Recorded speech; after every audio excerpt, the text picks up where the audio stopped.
These are pictures of Winston's father and Winston's mother. His father was a soldier, went over to fight in Europe during World War II. Winston was born in 1944, in December. In May of the following year, 6 months later, Enid received a telegram telling her that Winston's father had died in France. They had some difficulties early in life. They were evicted from their lodging and spent a couple of difficult years. When Winston was 8, they moved into 14 Tracy Avenue, a house that he would live in for the rest of his life. A few short years later, the house was paid off. Winston's mother never wanted to go through that difficult time again. It took me a long time to get to know Winston Pottle because he was so shy and so uncomfortable with women. He spent most of his time with Glenn early on in their friendship, taking walks, going out for lunch. But eventually we invited him out to our house for dinner, and that became a cherished tradition. Sunday nights, Winston would join us at our house for dinner, and eventually when he wasn't able to come to our house anymore, we would take dinner to him and eat dinner with him. He was a very kind, caring man, very shy, very quiet, but he just was wonderful to get to know. And he and I bonded over our love of houses and crafting and antiques. And one of the things we would do when he came out to our house was watch house tours on YouTube while Glenn made dinner. It was when I started to clean out the house that I realized how many beautiful, beautiful things he had made. He just had such a gift for creating the beautiful lampshades, one of which you have at the church, and beading work that he did. He made beautiful Victorian pin flowers and pin Christmas trees. He had done embroidery and had tried to make a quilt, and he had all kinds of crafting and sewing supplies at his house for all the multiple projects that he had worked on. His love of houses, his favorite thing would have been to have lived in a Queen Anne Victorian, but that was not his lot. So, but he had beautiful, beautiful coffee table books of homes from all over the world. Memorabilia left at the house indicated that Winston was a definite churchgoer, even at an early age. We had all kinds of things from the time that he was in youth group, and this is a picture of his Sunday school class. He grew up, played the clarinet because he said a clarinet was easy to take back and forth to school. Upon graduation, he went to Buffalo and then went to Roberts Wesleyan College, where he graduated. From there, he went to Sylvania to work and to Eastman Kodak when the Sylvania plant closed down in Batavia. He loved to build model houses. He had a few small antique houses that he had put together and one extremely large house that he had put together that he couldn't even finish because there wasn't enough room on the table to do it. But he just loved fine, detailed work.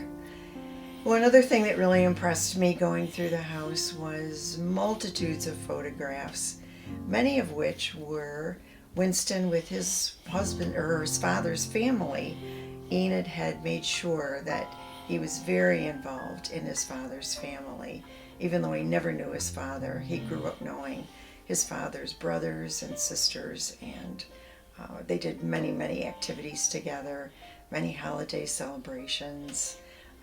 There's pictures you'll see of Winston in a boat, his uncle's boat, that his uncle loved. Winston was not quite so sure. He always had this fear that the motor would quit on the boat and they would end up near Niagara Falls because they were on the Niagara River and they would go over the falls.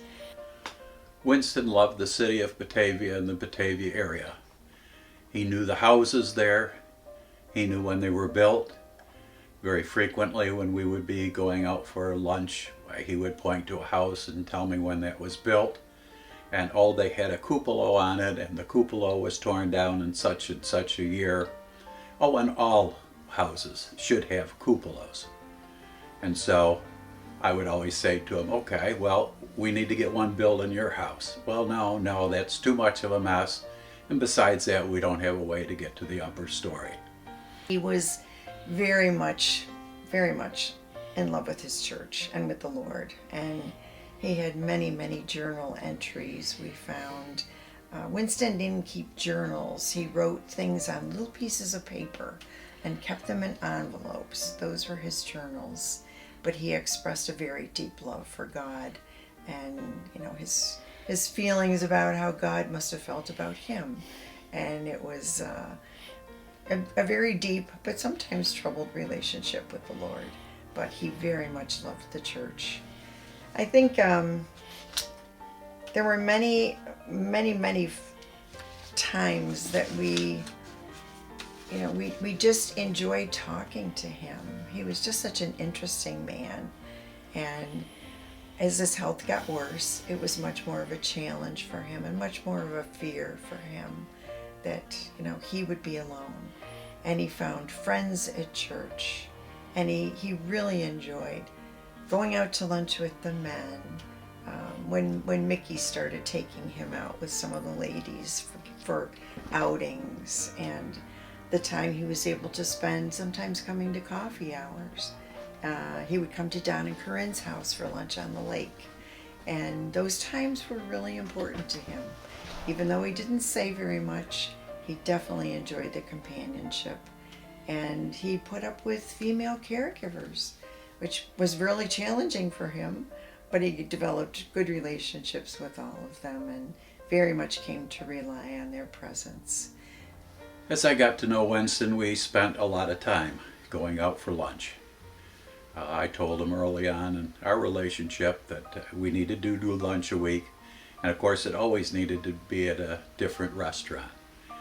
He wasn't sure why that was, because if you found one you really liked, why, you just went there. I said, no, we've got to try different places, and so we did. We ranged far and wide, taking in different restaurants in the area. At one point in time, I remember Winston saying, well, you do all kinds of things to help other people. You're an EMT, you play piano in church, you help people with their finances. He said, I've never really helped anybody. I said, well, we all serve in different ways. Your service is a service to God in a different way than mine is. And indeed, Winston's service really had to do with accumulating assets. Winston spent a lot less than he ever made. He seldom touched any of the investments.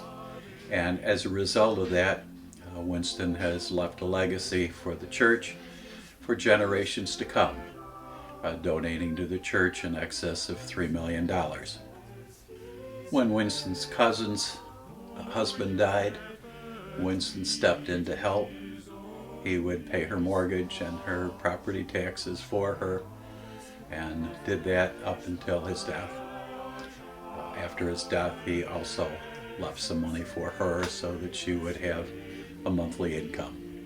We were just grateful that we had the time to get to know him, to develop the friendship, and to be a part of his life. It was Winston's hope that some of the money that he left as an endowment to the church would go to provide some really good music that he liked and would be an edification for people in the church and people in the community.